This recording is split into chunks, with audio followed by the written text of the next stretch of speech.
Alright, so we have the lights off now and we're ready to actually take a look at what our image is going to look like.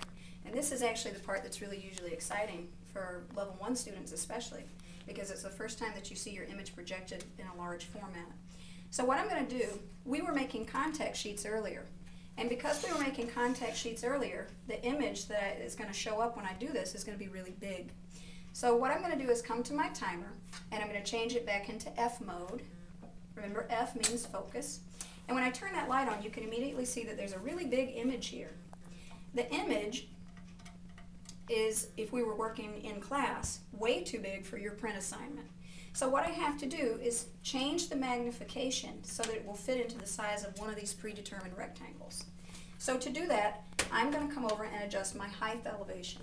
For this particular machine, it's just a press machine, so I just press that down and it's going to get smaller.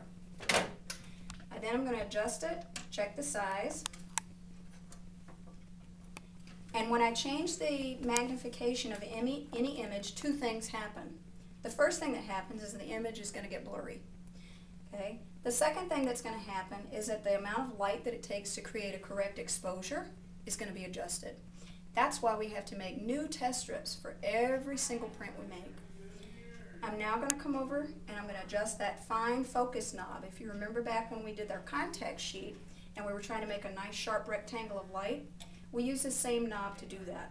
So making a nice sharp edge with my image, and my image is now projected to the size that I need, and it's correctly focused, which is what you call that, and I'm ready to start my test strip. So what I have to do now is turn off my light, and I'm going to go over and get a test strip out of the test strip bin. When I bring my test strip over, I'm going to make sure that the shiny side of my photo paper is facing up. Remember, emulsion to emulsion is always the rule. Just like when we did our contact sheet, we're going to lay that test strip down, and I have this locking system with my easel that's going to help hold the paper in position. Okay? I don't need glass this time because of that locking system. Okay? Because this is going to hold it down in place. And then what I'm going to do is I'm going to take my fancy focusing card. I'm going to cover everything except about a ½ inch of my test strip at the end. I'm going to come over and I'm going to do this on this side so you can see it. Normally, since I'm right-handed, I reach this way, but I'll adjust it so you can see this. And I'm going to press that down, and it's going to put light on that section. Move it back. And again, our timer is always set as a default for 2 seconds unless Miss Town tells you otherwise. Just like your aperture setting on your machine is always set at the dimmest light unless Miss Town tells you otherwise.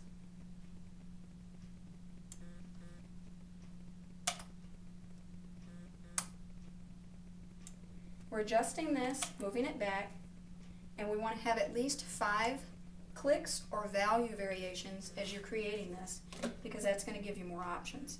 I would then take this, place it into my chemistry, develop, stop, and fix, which we've been doing since your very first week in class. And you and I would then take a look at this. So you bring it out in the classroom and you say, Miss Town, this is my test strip. And I would look at it and we would choose the right number of what we call the clicks. Okay? I don't convert these to seconds, so I wouldn't tell you to go do 6 seconds.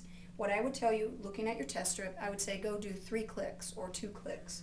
And so then what you would do is go back in the lab and you would go over to Miss Town's photo safe, paper safe, and you would get out the 5x7 or 4x6 or 3.5x5 size paper, whatever size we're printing, and you would bring it back to your machine.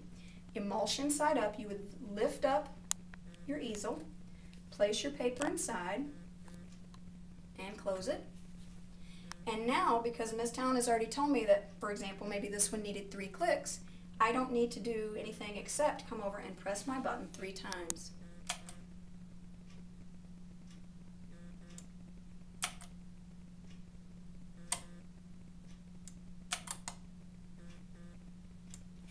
After I do the 3 clicks, you can guess what we're going to do. Develop, stop, and fix, just like always. You would process it, bring it back into the classroom, and we would take a look at it, and you have your first print that we would then decide if you need to go back into the lab and rework.